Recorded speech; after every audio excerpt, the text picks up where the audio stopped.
মাধ্যমিক পরীক্ষা কেন্দ্র পরিদর্শনে পর্ষদ সভাপতি। মালদার পরীক্ষা কেন্দ্রগুলি পরিদর্শনে নামলেন মধ্যশিক্ষা পর্ষদের সভাপতি রামানুজ গঙ্গোপাধ্যায়। সকালে পরীক্ষা শুরু হতে ইংরেজবাজারে স্কুলে পরিদর্শনে আসেন।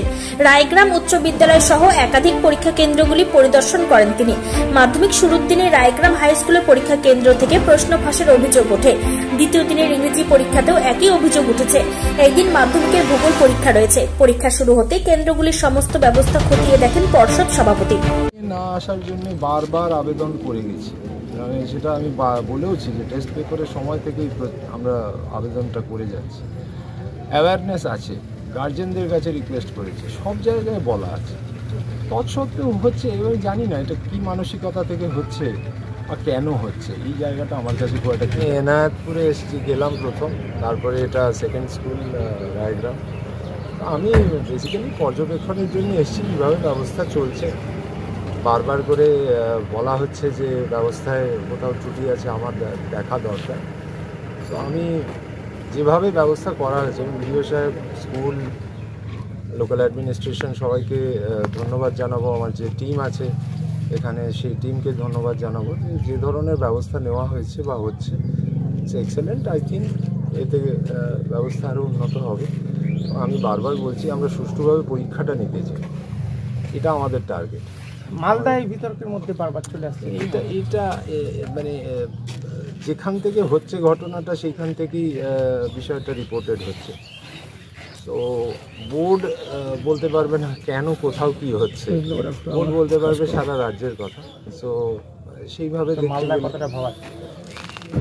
ভাবাচ্ছে না, আমি তো সব জেলায় যাচ্ছি, এখানেও এসেছি। তো সেই অর্থে ভাবাচ্ছে বলবো না, তবে হ্যাঁ এটাও ঠিক যে এখানে কেন হচ্ছে এটা তো নিশ্চয়ই সময় বলবে। নতুন কিছু টিপস দিলেন আজকে? টিপস দেওয়ার কিছু নেই, আমরা সবাই খুব দক্ষ এবং আমার মনে হয় অভিজ্ঞতা আছে সবারই। সো সেই অর্থে টিপস দেওয়ার মতন কিছু নেই। তবে হ্যাঁ ভালোভাবে আমরা যাতে কাজ করি। বারবার প্রশ্ন হচ্ছে স্কুলের বিরুদ্ধে কেন অ্যাকশান হচ্ছে না, টিচারদের বিরুদ্ধে কেন অ্যাকশান হচ্ছে না। আলটিমেটলি এটা মনে রাখতে হবে, এনারাই কাজটা করছেন এবং 9,23,000 ছাত্রছাত্রীর পরীক্ষা ভালোভাবে হচ্ছে। যাদের মনে হচ্ছে তাদের নিশ্চয়ই অন্য কোনো স্কুল কর্তৃপক্ষের কোনো ত্রুটি পেয়েছেন? যেখানে দেখুন ত্রুটি বললে ডিফিকাল্ট কোয়েশ্চেন এটা, তবে হ্যাঁ লিমিটেশনস তো আছে। লিমিটেশনসের জায়গাগুলোই ওভারকাম করতে হবে। সব কিছু সব দিন সবসময় হয়ে ওঠে না, আর সব কিছু বলে আসে না। আর যারা ধরুন ইচ্ছে করে সব জেনে শুনে করছে, তো ন্যাচারালি তাদের সঙ্গে ব্যাপারটা তারা জানে সিস্টেমটাকে ব্রেক করার জন্যে তারা বদ্ধপরিকর।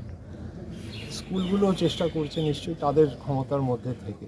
সো সেই অনুযায়ী আই থিঙ্ক মানে overall the system. Bureau report, news for Bengal. কম খরচে সাধারণ মানুষের একমাত্র ভরসা রাজ্য সরকারের সুফল বাংলা স্টল। এখানে চাল, আটা, কালো চাল, মাংস থেকে শুরু করে সমস্ত রকম শুকনো খাবার পেয়ে যাবেন অন্য বাজার থেকে কম দামে। এছাড়াও রাজ্যের অন্যতম আকর্ষণীয় সুন্দরবনের মধু পাবেন আমাদের স্টলে। তাই আজই আসুন সুফল বাংলা স্টলে। আমাদের ঠিকানা মালদা কালেক্টর বিল্ডিংয়ের বিপরীতে অথবা শুভঙ্কর শিশু উদ্যানের পশ্চিম গেটের সামনে, মালদা। যোগাযোগ নম্বর 8001574145 অথবা 9733179825। This channel does not promote or encourage any illegal activities. All contents provided by this channel is meant for educational purpose only.